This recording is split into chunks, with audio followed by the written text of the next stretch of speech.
नमस्कार। आज आपके समक्ष हम हिंदी भाषा तथा देवनागरी लिपि के अंतर्गत कुछ प्रश्नोत्तर लेकर उपस्थित हुए हैं। तो चलिए शुरू करते हैं। पहला प्रश्न है, उदंत मार्तंड का संपादन कार्य किसने किया? हम पहले ही बता देते हैं कि 4 ऑप्शन में से केवल हम जो सही उत्तर है वही बताएंगे, जिससे कि समय की बचत रहे। उदंत मार्तंड का संपादन कार्य किसने किया? इसका जो सही उत्तर है वो जुगल किशोर शुक्ल।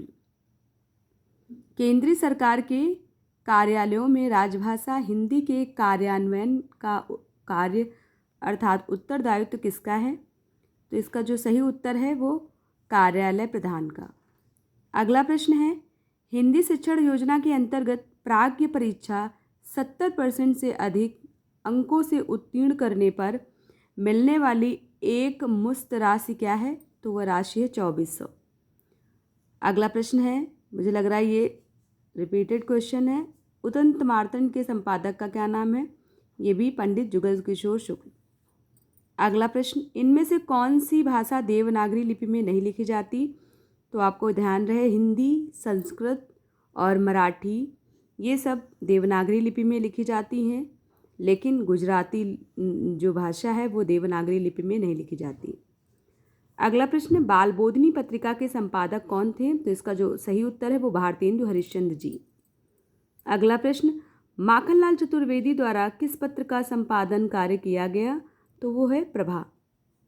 निम्नलिखित में से किस पत्र का संपादन भारतेंदु हरिश्चंद्र ने नहीं किया? तो इसका जो सही उत्तर है वो है नागरी नीरद। अगला प्रश्न, जयशंकर प्रसाद द्वारा संपादित पत्रिका का नाम क्या था? तो पत्रिका थी द्वंद्व। बनारस अखबार का संपादन कार्य संपादन प्रकाशन किसके द्वारा किया गया? तो उसका जो सही उत्तर है राजश्री प्रसाद सितारे हिंद। अगला प्रश्न, हिंदी को भारतीय संविधान की किस धारा के अंतर घोषित किया गया? तो वो धारा थी 343। देवनागरी लिपि क्या है? देवनागरी लिपि अक्षरात्मक लिपि है। निम्नांकित में से किसने नागरी लिपि में सुधार के लिए व्यक्तिगत रूप से प्रयास किया? तो इसमें दो लोगों का नाम है काका कालेलकर और लोकमान्य तिलक।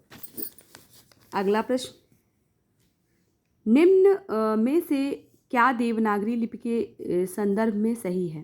पहला है, नागलोक की लिपि होने के कारण इसे देवनागरी कहा गया। दूसरा है, देवतुल्य बुद्धि का गमन करने वाली लिपि को देवनागरी कहलाई। तांत्रिक चिन्ह देवनगर के से व्युत्पन्न होने के कारण देवनागरी कहलाई। तो सभी जो बहुविकल्पी में जितने भी ऑप्शन लगे हुए हैं सब सारे सही हैं, तो इसमें जो सही उत्तर होगा वो होगा ये सभी। अगला प्रश्न, मानक देवनागरी लिपि में जो डॉट डॉट डॉट डॉट करके लिखा हुआ है विराम चिन्ह को क्या कहते हैं? तो ये है लोप चिन्ह, लोप सूचक चिन्ह। अगला प्रश्न, देवनागरी लिपि के नामकरण के संदर्भ में कौन सा कथन सही नहीं है? तो इसमें राजस्थान के नागर छत्री के द्वारा प्रयुक्त किए जाने के कारण ये सही नहीं है। बाकी देववाणी संस्कृत में लिखे जाने के कारण पाटलिपुत्र को नगर और चंद्रगुप्त को देव कहते थे, जिससे देवनागरी नाम पड़ा। समुद्रगुप्त के नाम पर ये सभी सही है। अगला प्रश्न, किसने सन 1904 से 1926 तक अपने पत्र केसरी द्वारा नागरी लिपि में सुधार का अन्वेषी कार्य किया? उत्तर है चंद्रशेखर आजाद। अगला प्रश्न,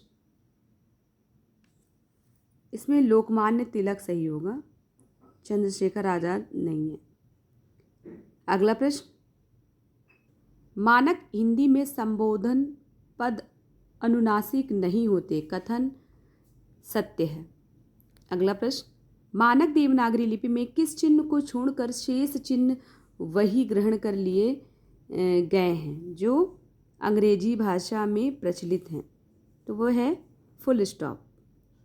ये हमारे यहाँ ये अंग्रेजी भाषा का फुल स्टॉप है, मगर हमारे यहाँ ज्यों का त्यों हिंदी में ये फुल स्टॉप के रूप में नहीं स्वीकार किया गया। फुल स्टॉप कैसे लगता है, जिसको हम पूर्ण विराम बोलते हैं हिंदी में, वो आपको पता होगा, सीधी खड़ी रेखा। अगला प्रश्न, देवनागरी लिपि में व्यंजनों के वर्गीकरण में क्या उचित है? जिसमें जो सही उत्तर है वो है यानी सभी घोषत्व, प्राणत्व और उच्चारण ये सभी देवनागरी लिपि में व्यंजनों के वर्गीकरण में उचित हैं। अगला प्रश्न, देवनागरी लिपि इनमें से किस भाषा की लिपि नहीं है? तो वो है, आपको पता है, हिंदी, संस्कृत, मराठी ये सब देवनागरी लिपि में लिखी जाती है, लेकिन बांग्ला नहीं है। किस गुप्त लिपि का विकास ब्राह्मी लिपि की उत्तरी शैली से नहीं हुआ? तो इसमें है मध्यवर्ती। बाकी ब्राह्मी लिपि की उत्तरी शैली से गुप्त लिपि, शारदा लिपि, कुटिल लिपि है, लेकिन मध्यवर्ती लिपि नहीं है। अगला प्रश्न, कौन सी लिपि एक ध्वनि के लिए एक लिपि चिन्ह के नियम का परिपालन करती है? तो इसमें देवनागरी लिपि। यही लिपि ऐसी है। कौन सी लिपि एक ध्वनि के लिए एक लिपि चिन्ह के नियम का परिपालन नहीं करती? तो इसका जो सही उत्तर है वो देवनागरी लिपि है। यही वो लिपि है जिसमें एक ध्वनि के लिए केवल एक लिपि चिन्ह का प्रयोग किया जाता है। आज के लिए इतना ही, मिलते हैं अगले वीडियो में। नमस्कार सभी को, राधे राधे।